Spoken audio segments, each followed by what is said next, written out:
ساعات بيعدي عليك وقت في العلاقه بتلاقي الطرف اللي قدامك بقى بيعاملك ببرود، ما بقاش بيحبك زي الاول، ما بقاش مشتاق ليك زي الاول، ما بقاش مهتم يعرف تفاصيل يومك، ما بقاش بيتكلم معاك كده بطريقه لطيفه زي الاول، بقيت تحس ان انت مش فارق معاه، على الرغم ان انت ما عملتش اي حاجه ضايقته خالص، يعني انت ما فيش اي تصرف انت عملته مثلا خلاه يبرد من ناحيتك او خلاه يزعل منك فياخد جنب، بالعكس خالص انت بتعمل له كل حاجه وبالرغم من كده هو برد ناحيتك، وده طبعا بيخليك تعيش احساس سيء جدا، احساس اللي هو ليه الشخص اللي قدامي بقى بيعاملني ببرود برغم ان انا ما عملتش اي حاجه، احساس سيء جدا انك تلاقي الشخص اللي كان بيحبك ومشتاق ليك بقى بيبعد عنك وبقى بارد ناحيتك.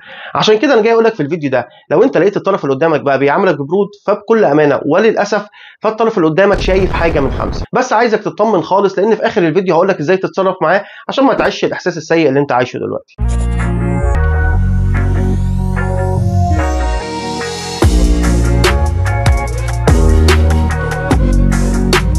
بس قبل ما ابتدي اتكلم واقول لك ايه هم الخمس حاجات اللي الطرف اللي قدامك شايفهم عشان كده بقى بارد ناحيتك، خليني اقول لك ان انا هحاول ابسط لك الموضوع على قد ما اقدر، وهتلاقيني بتكلم معاك بلغه بسيطه جدا، بلغه قريبه من قلبك، عشان خاطر انا عايزك فعليا تتعلم من الفيديو ده. زي ما قلت الهدف من القناه دي يا جماعه هو زياده الوعي والذكاء العاطفي عند الناس، فعشان كده عايزك تفهم كويس الكلام اللي انا بقوله وهتلاقيني هقوله لك بطريقه مبسطه جدا. اول حاجه يا جماعه بيبقى شايفها الطرف اللي قدامك في العلاقه هو بيبقى شايفك مضمون، يعني شايفك مضمون يعني بكل بساطه يا جماعه وبكل سلاسه هو شايفك مش مصدق نفسك ان انت معاه في علاقه اساسا، هو بيبقى عارف ان انت تعبت قوي في العلاقه دي عشان خاطر تبقى معاه وفي الاخر هو وافق عليك ووافق ان انت تبقى معاه، فبالتالي هو بيبقى شايفك مضمون، شايف ان هو مهما عمل من اغلاط ومهما عمل من تجاوزات انت برضه مكمل، كده كده انت مكمل. وبكل امانه يا جماعه ايه اللي يخلي شخص معين يبقى يتعب في حاجه معينه طالما الحاجه دي ممكن ياخدها بسهوله؟ يعني خلينا ادي لك مثال، لو انت جالك حد، انت نفسك جالك حد يا الطرف الكويس اهو وانت الطرف المظلوم، جالك حد قال لك انا هدي لك فلوس من غير ما تشتغل، ساعتها انت هتتعب وتشتغل؟ اكيد لا، مفيش حد فينا هيتعب ويشتغل، صح؟ ليه اتعب واشتغل طالما انا ممكن اخد الفلوس بكل سهوله؟ لكن لو جالك حد قال لك لازم تتعب عشان خاطر تاخد الفلوس دي، ساعتها هتتعب في العلاقه. هو ده بالظبط الغلط اللي انت واقع فيه، الغلط اللي انت واقع فيه ان انت وصلت له عن طريق تعاملك الطيب قوي وعن طريق ان انت دايما بتسامحه عن اغلاطه ودايما بتعدي له، فاكر ان ده حب، ان هو في الباك جراوند عنده، في السبكونشس مايند عنده، في اللاوعي عنده، ان الطرف اللي قدامي هو كده كده موجود، انا كده كده ضامنه، مهما عملت مهما قدمت مهما ما قدمتش انا كده كده موجود. ممكن على فكره تلاقي الطرف اللي قدامك ده مش بيقدم اي حاجه حرفيا في العلاقه وبالرغم من كده شايفك انت كمان مبسوط وفرحان بس بوجوده، فعشان كده يا جماعه هو بيبقى شايفك مضمون. تاني حاجه هو بيبقى شايف نفسه عليك، يعني بيبقى شايف نفسه عليك، يعني بعد ما دخل معاك في علاقه بيحس ان هو لا انا كان ممكن اجيب حد احسن منك، سواء كان بقى انا كان ممكن اجيب حد احسن منك او واحده احسن منك، او كان ممكن اعرف شاب احسن منك او اتجوز واحد احسن منك. ساعات يا جماعه الواحد بعد ما بيخش في العلاقه بيحس ان الشخص اللي قدامه ده قليل عليه بكل بساطه. انا اسف جدا ان انا ممكن اقول كلام يوجعك او كلام يجرحك، لكن بكل امانه انا هنا هدفي ان اوعيك وازود الوعي، مش هدفي اني اسيبك عايش في الغفله اللي انت عايش فيها، فمعلش لو كلامي هيضايقك شويه. ممكن جدا تلاقي الطرف اللي قدامك ده حاسس ان هو اعلى منك في كل حاجه، فانت اقعد مع نفسك وركز، هل الطرف اللي قدامك فعليا اعلى منك اجتماعيا بشكل كبير، اعلى منك ماديا بشكل كبير، اعلى منك في الاسلوب الحياه، اعلى منك في الطموحات، اعلى منك في كل حاجه؟ ساعتها فعليا حط في نفسك او حط في عقلك الاحتمال ده، حط في عقلك الاحتمال ان هو شايف نفسه انه يستحق حد احسن منه، خصوصا لو كان راجل، يعني الكلام ده ينطبق قوي على الراجل، يعني احنا الرجاله ما عندناش اي مشكله ممكن نتجوز واحده ما عندهاش اي طموح ما عندهاش اي حاجه، بس تكون ست كويسه وتعاملنا بادب وتعاملنا باحترام وتدينا قيمتها وتدينا قيمتنا وتحبنا بجد. لكن على النقيض لو الست بقى اتجوزت راجل شافت انها اعلى منه واذكى منه وطموحه اكتر منه وعيلتها اعلى منه وماديا اقوى منه، ساعتها بتحس ان هو انا مين اللي معايا ده؟ لا انا استحق واحد من الشباب اللي بره كويسين اللي هم يكونوا متناسبين معايا او في نفس الليفل اللي انا فيه، وبالتالي هتلاقي الشخص اللي قدامك بقى بيعاملك ببرود لان هو مش شايفك ان انت الشخص اللي تناسبه اساسا. الحاجه الثالثه اللي ممكن الطرف اللي قدامك يبقى شايفها هو انه يبقى شايف حد غيرك. يعني شايف حد غيرك يعني بكل بساطه يا جماعه بيخونك. يعني ايه يا جماعه وايه السبب اللي بيخلي ان هو بيكون بيخونك؟ هو منتهى البساطه يا جماعه الناس اللي بتخون دي هي اسلوب حياتها في التعامل، هو بيكون كده بعيدا عن ان انت قدمت ايه، بعيدا عن ان انت ما قدمتش ايه، هو الناس اللي بيشوفهم في حياته بيعمل لهم سكريننج كده، عارفين يا جماعه كده جهاز الكيو ار كود او الباركود او ايا كان اللي بيعمل سكرين للحاجه، بيعمل مسح كده ذاتي كده للحاجه، هو بالظبط بيبقى عامل كده، بيعمل مسح ذاتي لكل الناس اللي حواليه، بيعمل مسح ذاتي لكل البنات اللي حواليه، بتعمل مسح ذاتي لكل الرجاله اللي حواليها.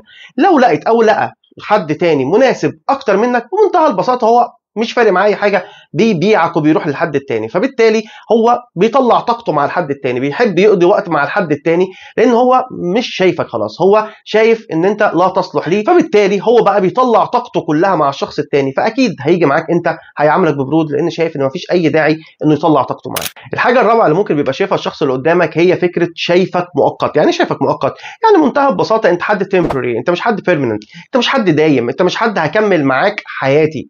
هو بيبقى شايفك كده، لكن هو طبعا مش بيقول لك كده، هو اكيد بيبقى مخادع. يعني منتهى البساطه هو بيعاملك بفكره انت مش حد هتجوزك وهكمل معاك حياتي واخلف منك عيال واربي بقى العيال ونكمل مع بعض حياتنا لحد ما نكبر، ابدا. انا شايفك انت وقت معين، الوقت المعين ده انا بقضيه بدل ما اقضيه لوحدي بقضيه معاك. فبالتالي طالما انا شايفك حد مؤقت وانت حد مش دايم معايا، فايه الداعي ان انا ابذل مجهود واتعب على حاجه مؤقته؟ طبعا اكيد هو حد مخادع جدا. المفروض لو هو شايفك حد مؤقت ما يوهمكش ان هو شايفك حد دايم ان هو عايز يكمل معاك حياته، لكن هو للاسف الاشخاص دي كده، اكيد الاشخاص دي مش بتبقى سويه ابدا. فهي خلاص هو الشخص ده بيقرر ان هو يبعد ابدا، ما يبذلش اي طاقه، يعاملك ببرود. هو في الاول بيعاملك كويس وبيعاملك بحماس عشان فكره عايزك تبقى موجود، ضمن وجودك، بعد كده بيعاملك ببرود لان هو كده كده مش عايز يكمل معاك حياته. الحاجه الخامسه اللي بيبقى شايفها الشخص اللي قدامك هو فكره بيبقى شايفك مصلحه، بمنتهى البساطه شايفك مصلحه. ايوه زي ما انت سمعت كده، يعني مصلحه. هو بيبقى عايزك عشان ياخد منك مصلحه معينه، ايا كان نوع المصلحه دي ايه. عايز ياخد منك فلوس، عايز ياخد منك ضحكه وقعده حلوه، عايز ياخد منك ان انت تصرف عليه، عايز ياخد منك ان هو بيثق فيك وفي ارائك العلميه، عايز ياخد منك انه يحس معاك بالامان، عايز ياخد منك الفاليديشن اللي اغلب الناس بتبقى موجوده في العلاقه، بالذات الستات بتعمل الموضوع ده دايما مع الرجاله، بتخلي رجاله كتير جدا موجوده في حياتها بس عشان الراجل ده بيديها فاليديشن، قد ايه انا واحده حلوه، قد ايه انا واحده كويسه، قد ايه انا واحده ناجحه، قد ايه انا بتعب، قد ايه قد ايه قد ايه. ففي اسباب كتيره جدا طبعا تحت بند المصلحه بتخلي الطرف اللي قدامك هو بيبقى معاك، هو بيبقى معاك بس عشان مصلحه. وانس انه اخذ منك المصلحه بتلاقيه برد تاني ناحيتك. هتلاقي الطرف ده دايما او هتلاقي الشخص ده دايما بيتعامل معاك بفكره بيسخن قوي وقت ما بيكون عايز منك حاجه. يعني وقت ما بيكون محتاج منك حاجه بيعاملك كويس جدا ويكلمك ويهتم بيك قبلها، ممكن يكلمك قبلها بيومين، اخذ الحاجه دي قبلك، اخذ اللي هو عايزه، حرفيا بيختفي تماما. هو شايفك مصلحه بس، انت بالنسبه له مجرد مصلحه، بياخد المصلحه منك وبعد كده سلام عليكم. وبالتالي ده اللي بيبرر هو ليه بقى بارد ناحيتك. بقى بارد ناحيتك بكل بساطه لانه اخذ مصلحته منك.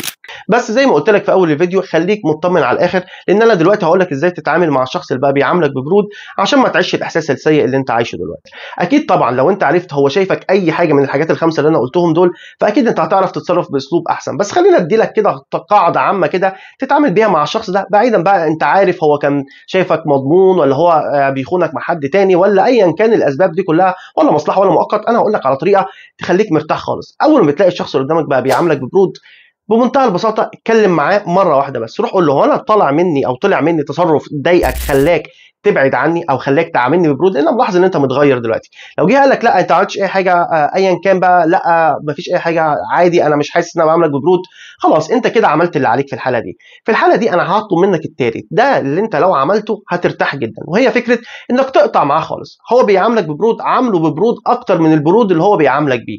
انسحب من حياته تماما، ما تديلوش اي حاجه من انواع القيم اللي انت كنت بتديها له في العلاقه. يعني انت كنت بتدي له قيمه الوقت والمجهود وقيمه ان انت بتخلي بالك منه والاهتمام وكل الحاجات دي، ابعد عنه خالص. قيمه الفاليديشن، قيمه انك بتساعده في ايا كان نوع المساعده، ابعد عن الشخص ده خالص، انسحب تماما عنه، ما تديلوش اي قيمه من القيم الايجابيه اللي انت كنت بتديها له، ومن غير ما تقول له، من غير ما تستاذن. طالما هو انسحب من غير ما يستاذن، وطالما هو بقى بيعاملك ببرود من غير ما يقول لك اساسا، وطالما ان انت اتكلمت معاه وسالته وقال لك مفيش اي حاجه، خلاص اوكي تمام، از يو لايك، ابعد عنه خالص. ولو رجع تاني يكلمك خليك برضه بارد، خليه هو اللي يجي خالص يقول لك انت ليه بقيت انت اللي متغير معايا. ساعتها لو جه قال لك كده، ساعتها اتكلم معاه قول له انت اللي اتغيرت، وانا ما بحبش الطريقه دي في التعامل، ما بحبش سياسه الشد والجذب اللي انا دايما بتكلم فيها يا جماعه في الفيديوهات بتاعتي. عايز تبقى معايا تبقى ماشي كونسيستنت، تبقى ثابت طول العلاقه، مفيش اي مشكله، ابس اند داونز، بس الوقت معين، مش تبقى تبرد خالص بالمنظر ده. فطالما انت بردت بالمنظر ده انا بعتذر جدا، انا الاسلوب ده ما بيناسبنيش. فانت تبعد عنه خالص، ما تقولوش اي حاجه، انسحب تماما، ما تدلوش اي قيم ايجابيه، وابعد عنه وفعليا شوف حياتك وركز في حياتك وركز في نفسك وبس.